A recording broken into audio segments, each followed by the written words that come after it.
Welcome to today's Explainer, everybody. I'm absolutely thrilled you're joining us because today we are tearing down the traditional walls of banking. We're going to dive into a really fascinating financial strategy called temporary seller financing. If you've ever looked at a property sale and wondered how the seller managed to bend the rules to pull maximum profit, well, you're in the right place.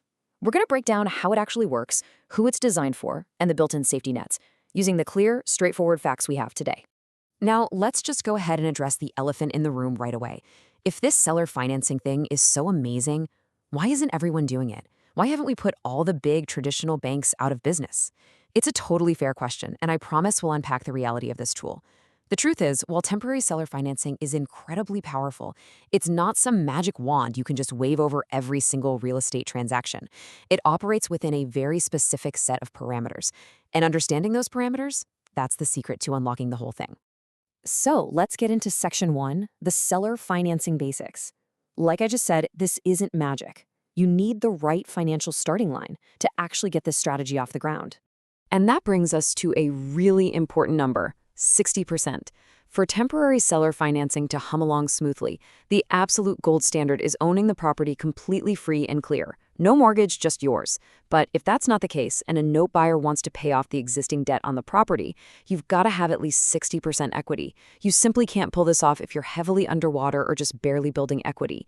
You need that solid 60% foundation to make the math work for paying off that existing debt. Moving right along to Section 2, who is the ideal seller?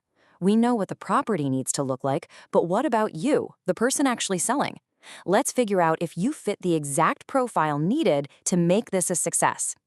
There's a pretty stark dividing line here. If you're a seller who needs every single penny of your cash right at closing, like immediately, then honestly, you should probably just walk away. This strategy isn't the best fit for you. But on the flip side, what if you're aiming for a solid lump sum upfront, plus a stream of cash in the future?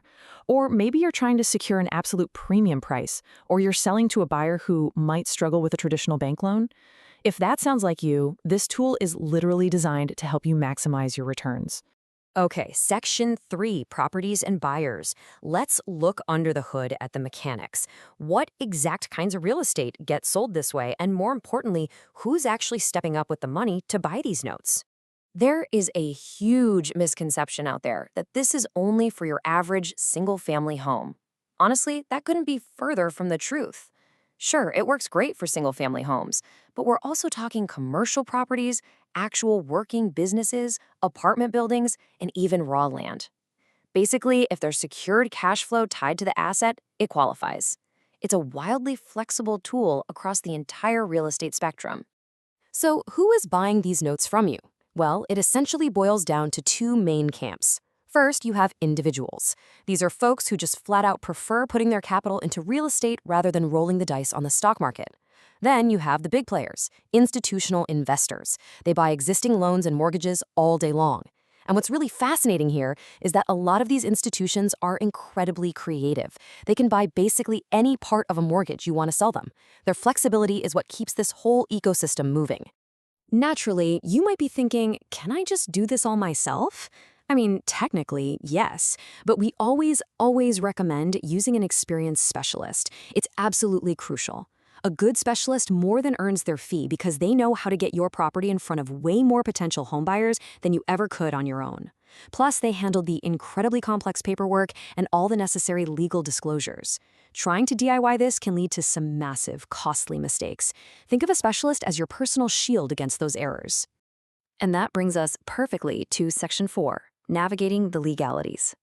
It's completely normal to feel a little uneasy when you step outside the traditional banking world, so let's tackle those common legal fears right head on. Let's start by demystifying a piece of really terrifying-sounding mortgage jargon, the due on sale clause. People hear this phrase and totally panic. They think the bank is going to instantly foreclose on them if they try seller financing. But here's the actual definition. A due on sale clause simply gives the lender the option, but absolutely not the obligation, to accelerate the loan and demand a full payoff when the property changes hands. It's a choice they have, not some automatic trapdoor. To put that into perspective, roughly 99% of all mortgage loans have this exact clause baked right into them. Almost everyone has it. It's standard practice. But remember that rule we talked about earlier? How you need to own the property free and clear or have at least 60% equity? Well, that 60% requirement is the exact strategic workaround you need to navigate this 99% reality totally safely. The really crucial part here is how these note buyers actually handle that existing debt. They've got a couple of strategic choices. Some note buyers will insist on paying off your existing debt right away.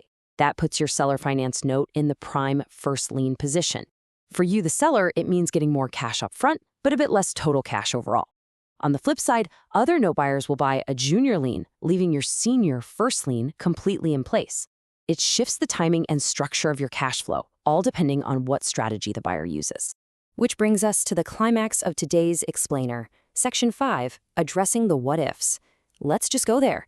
Let's directly confront the worst-case scenarios and any lingering safety concerns you might be harboring.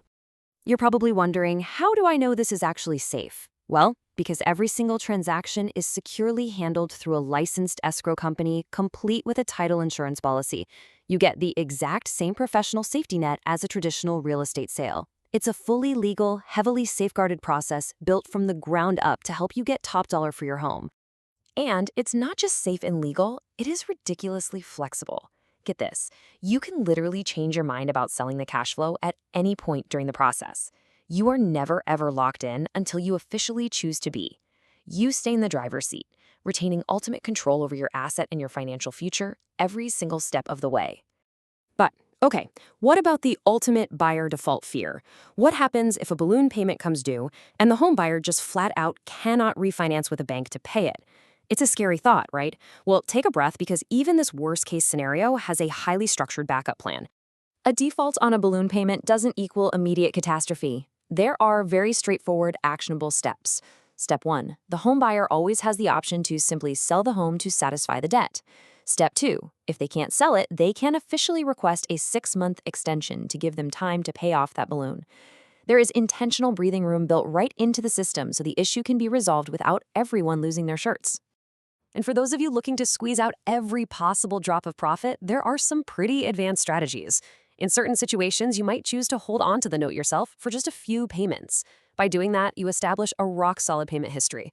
Once that history is there, you can actually turn around and sell the note later for even more cash. The exact value of a note depends on a ton of variables, which is exactly why your temporary seller finance specialist is there to guide you through these high-level maneuvers. And that brings us to one final provocative thought to wrap up today's explainer. If your goal is top dollar and securing future cash flow, are you leaving money on the table by only relying on traditional banks? I really want you to think about that. We've seen just how flexible, safe, and wildly lucrative temporary seller financing can be for the right property and the right seller. If you've got the equity, it might be time to rethink your entire selling strategy and go find an expert. Thanks so much for joining me on this deep dive today. Keep learning, keep exploring your options, and we'll see you in the next explainer.